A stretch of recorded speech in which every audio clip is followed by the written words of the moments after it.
Hi everyone, welcome back to the channel. Today we're going to talk about A Crown of Swords by Robert Jordan, the 7th book in the Wheel of Time series.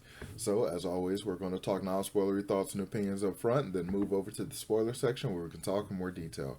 So, with that being said, make sure you hit that like button and subscribe to the channel if you haven't done so already, and let's begin.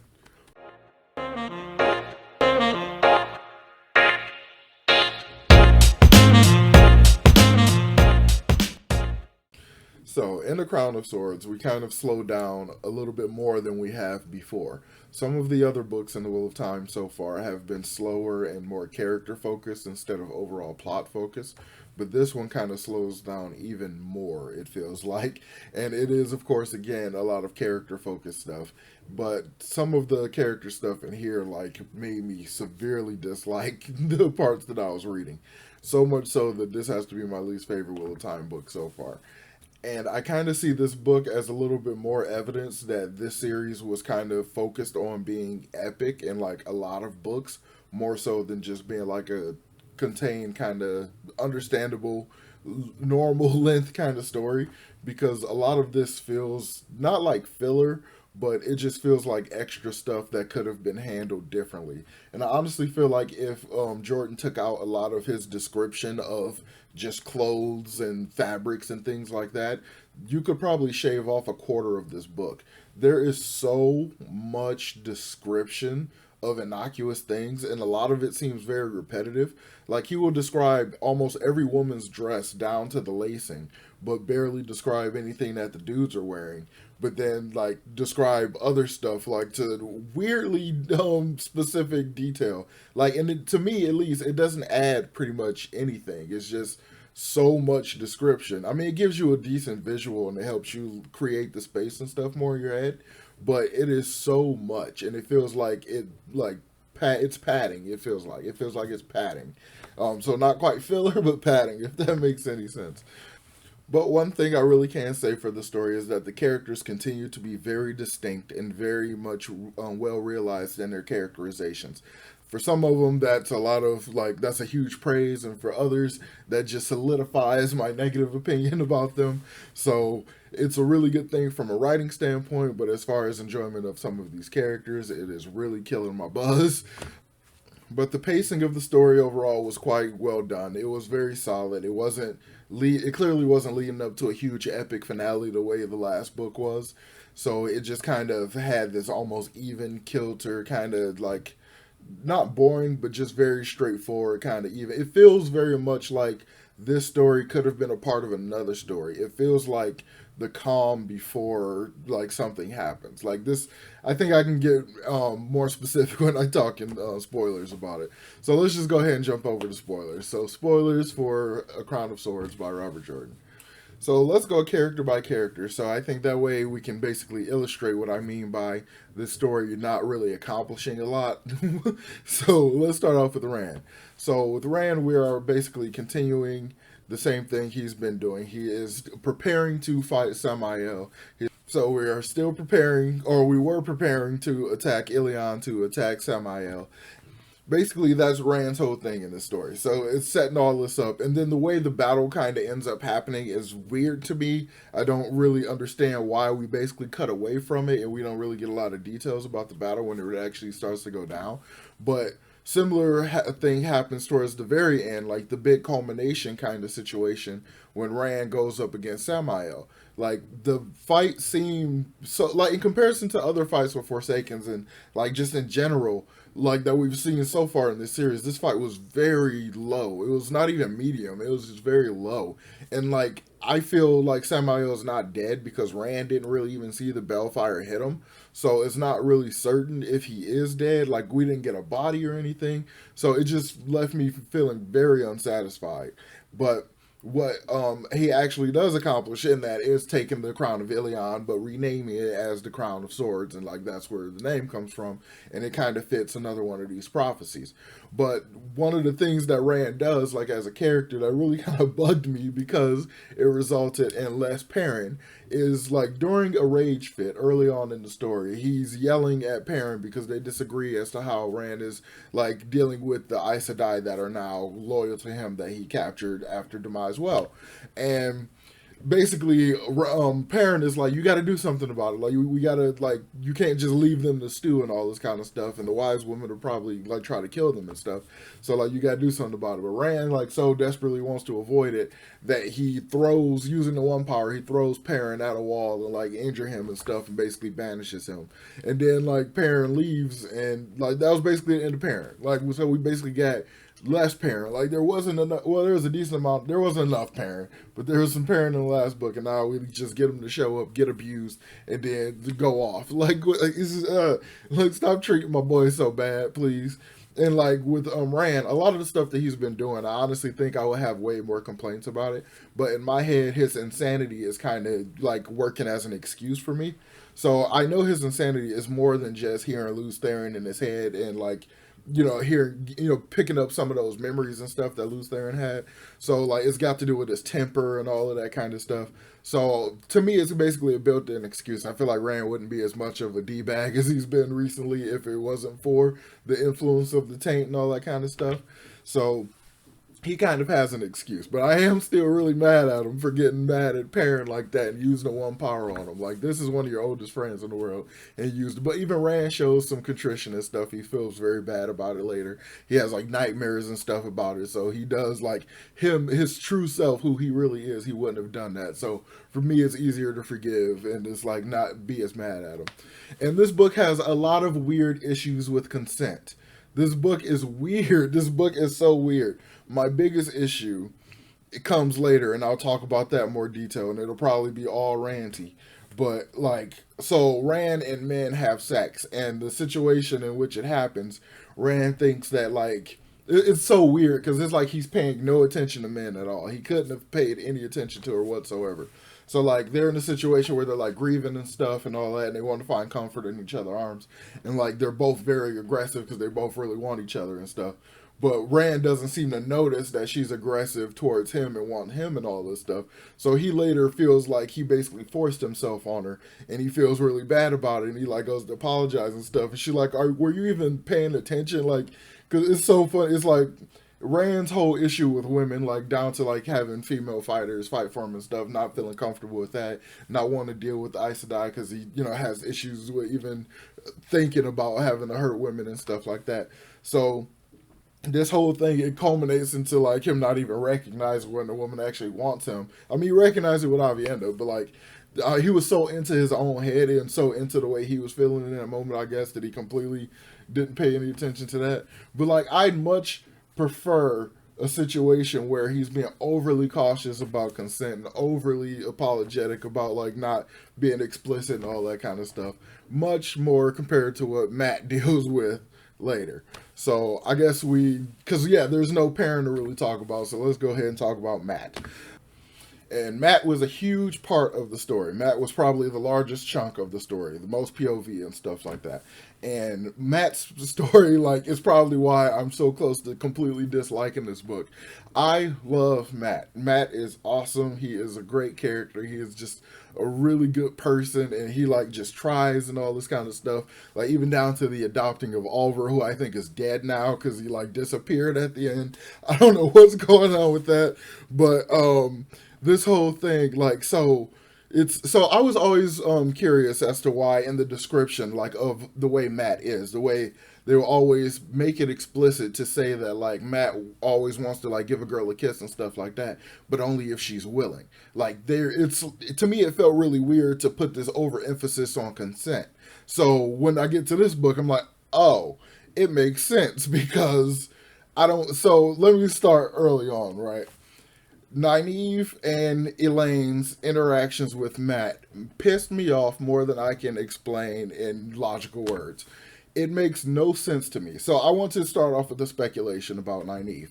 So I wonder if growing up with Matt, Nynaeve has like always just heard things about Matt or like had weird perceptions of stuff he was doing. Like she would see him with a girl and stuff, and like maybe she would, because she's got some weird preconceived notion, would think he, was doing something untoward or like something like that. Like I don't get why they're so incredibly negative to this man. Like Nynaeve, I can understand, like, because Matt's like shirks responsibility and he's immature and like he plays tricks and all this kind of stuff. Like, I can understand from like an annoyance perspective back in the day, growing up and all this stuff. But I really don't understand or Elaine being hyper secretive and disrespectful to him for no reason at all, being ungrateful, not thanking him, not working with him when they need his help. And then, like, I legit, like, hated Nynaeve during this book so much because her entire interaction towards Matt makes no sense to me. Like the way literally, oh my god, she like literally is accusing this man of forcing himself on people. Like she's yelling at him for nothing at all. She's constantly insulting him and berating him. She needs his help, but is yelling at him as if it's his fault. Something or another is going, like, it doesn't make any sense. Like, it made me pretty much hate her. It made me completely hate her. I can't stand the character right now. I do not like Nynaeve right now. I feel like Lan needs to run in the other direction, and now like they're married. Like, is her being married suddenly going to like tame her personality or something? If that's the case, what does that say? Like, what's going on with that? Like, there's just like it leaves me with so many weird questions, and I just don't like it at all. So I can almost understand Elaine's haughtiness, like because she's, daughter heir and all this kind of stuff and blah, blah, blah. Like, so I can almost understand that. But why was it that she was able to do better? Mostly because of the Aiel influence and stuff. Why was she able to like try to be respectful to Matt, try to be grateful, and like try to understand all this kind of stuff? But in reality, she was doing it all for Aviendha. She wasn't even doing it for Matt or anything like that. I just really, really, really don't get why they seem to hate Matt for no reason other than being helpful. This man came and saved y'all. Y'all never said thank you. You just treated it like it was nothing. Like he risked his life multiple times. He's got members of his army protecting y'all. You done got a couple of them killed and stuff, and you weren't even going to tell him. Like, Nynaeve weren't even going to tell Matt that the two guys that he sent with her got killed by Mogadine. Like, he wasn't even going to say it. Like, she wasn't even going to mention it. Like, Lan had to mention. Like, what kind of shit is that? Like, what? Like, that doesn't make any sense to me. Like, I don't get it. Like, he's doing this because Rand asked him to do it. He's, like, going out of his way. He's doing extra stuff that he doesn't want to do to try to help y'all. And then y'all need him as Targaryen to find the Bowl of the Winds, which leads to this whole weird way of Targaryen working in a way that just is so extra. Like, it's kind of funny. It's just so extra. But like, I just don't get it. Somebody please in the comments explain to me, give me some sort of explanation as to why Nynaeve and Elaine behave this way so that I don't just hate them on principle. Because I really, really do not like them right now, and it makes no sense in the world why they would treat Matt this way. Did I miss some evidence? Did Matt ever actually do some terrible stuff? Like, what's going on? And then, so to get back into Matt, his whole interaction with the Queen, like, that is rape. Like, that is not cool. Like, I don't understand. This is where I also get confused again about like gender commentary in this series. So like, is Jordan saying, like, is it, I mean, I guess it also, because back in the day it was at this time when a lot of this kind of stuff was like basically taken with a grain of salt or kind of laughed off, like the idea of men being assaulted and stuff like that. Like, that wasn't taken seriously the way it should be. And so I don't know if he was trying to play it up for laughs, like, oh, Matt is so irresistible, this Queen is throwing herself at him, but not even throwing herself at him, is forcing herself on him.